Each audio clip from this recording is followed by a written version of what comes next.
Heya! This isn't normally how I structure my breakdown videos. However, I realize that doing a deep dive is probably more beneficial and educational than how I normally do it. So in this video, I'll touch on my animation process along with the why, how, and thoughts behind it all. Let's begin! I think it's really important to have reference footage, but not only that, to also study your reference footage as well. This was my first time seeing an elephant aside from like cartoons or short videos, so essentially I was animating something I did not know much about.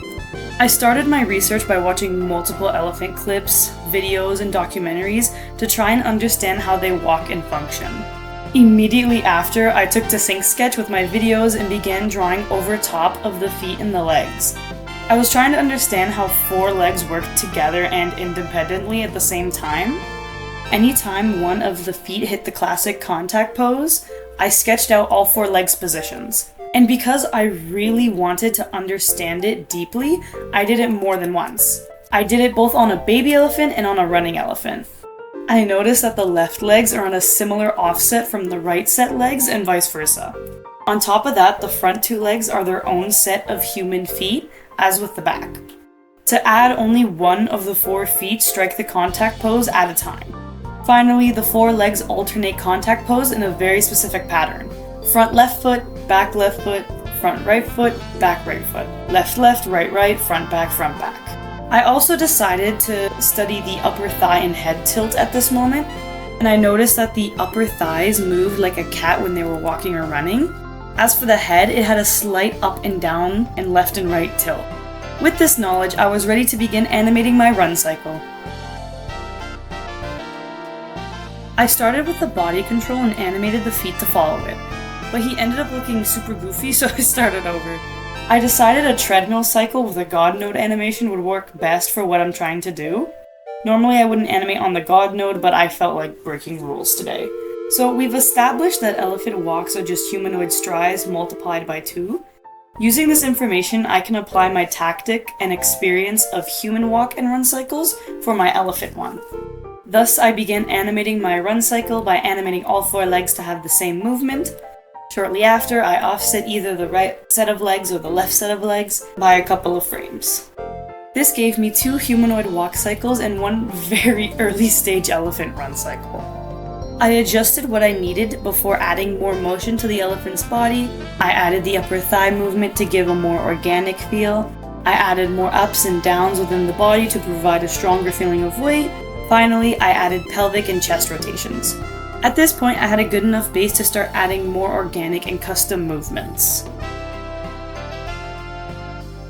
Before we add more elements to this animation, we have to study once again.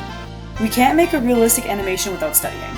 I did a shorter study of the tail as I knew that I didn't have enough content for it and that the overall motion of it wouldn't be too complex.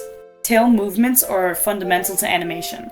So despite not knowing how an elephant's tail acts, the general motion wouldn't be too different from a dog's tail, or any other animal's tail. I looked at multiple reference videos and I can proudly say that I am confused. Elephants have a typical left to right tail sway when they walk and a curled up and down sway when they run. But then the baby elephant isn't really running, but he has his tail kinda up, or maybe it's because he's so small, but then the mama elephant has her tail up and she's clearly walking. I don't know what makes an elephant's tail stand up or not, but it's up in the running footage, so it'll be up for mine. I also decided to add left and right sway to make the tail feel more organic, plus I can't be wrong if my eggs are in both baskets.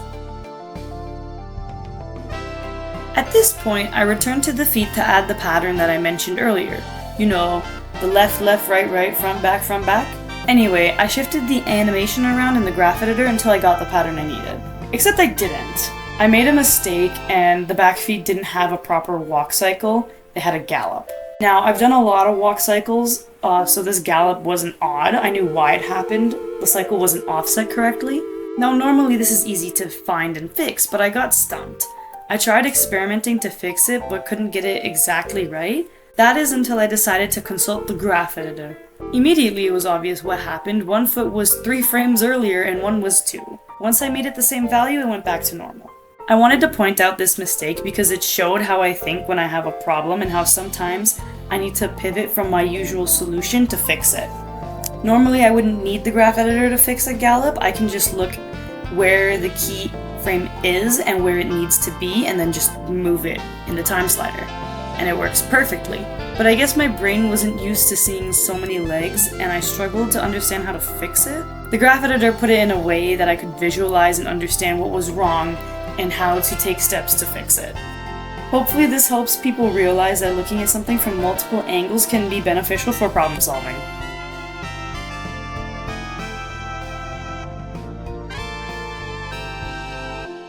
The step for the feet was to add more variety and custom animations into the extended walk cycle. What I did wasn't much, but it did help. I opened the graph editor, I found plateaus in my graph and adjusted their X translate, giving me variety in how wide or narrow each step was. I did a similar tactic for the Y rotate, which gave variety to where the feet were pointed. As I made my adjustments, I used multiple camera angles to see if my changes were good, and soon after, the cycle was near completion.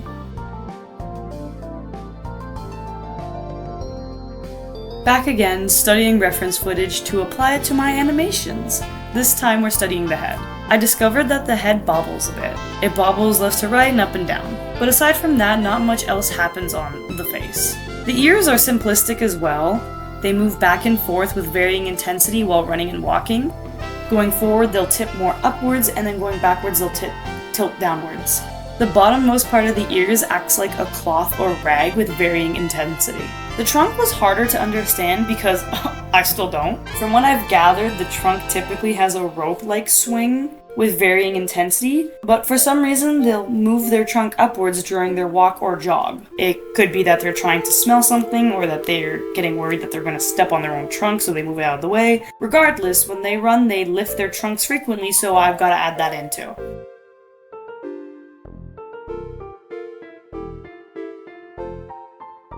I just applied what I learned from the head, trunk, and ears, and that was mostly it. The head felt pretty easy, it was just up and down, left and right rotations, not much else. The trunk was easy too. I treated it like I treated the tail, so it didn't take that long.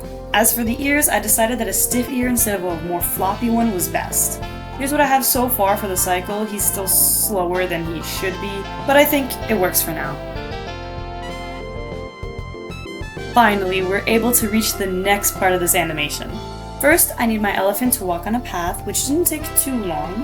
Next was adding even more organic motions and flattering camera movements. Afterward, I needed a placeholder for an odd object because I wanted the elephant to have a reason to stop suddenly.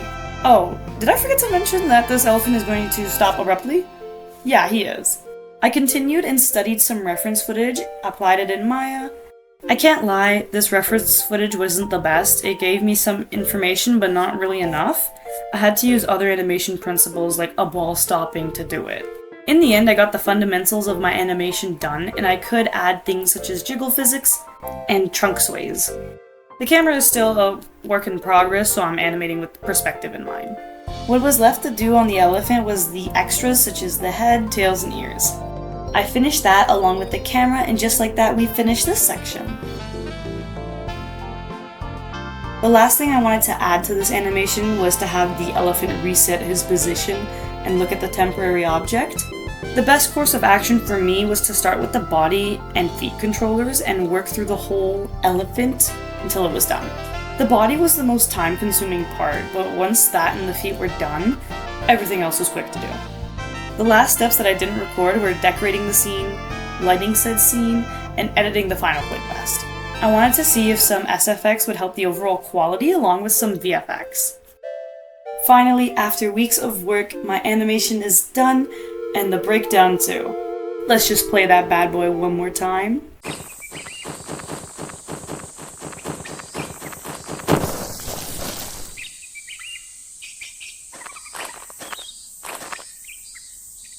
Thank you guys so much for watching. I hope you really liked this version of the breakdown. I hope it was helpful. If you have any tips on how to make these videos better, or if you want me to go more in depth, let me know in the comments below. If you like this video, leave a thumbs up, and I'll see you in the next one. Bye bye!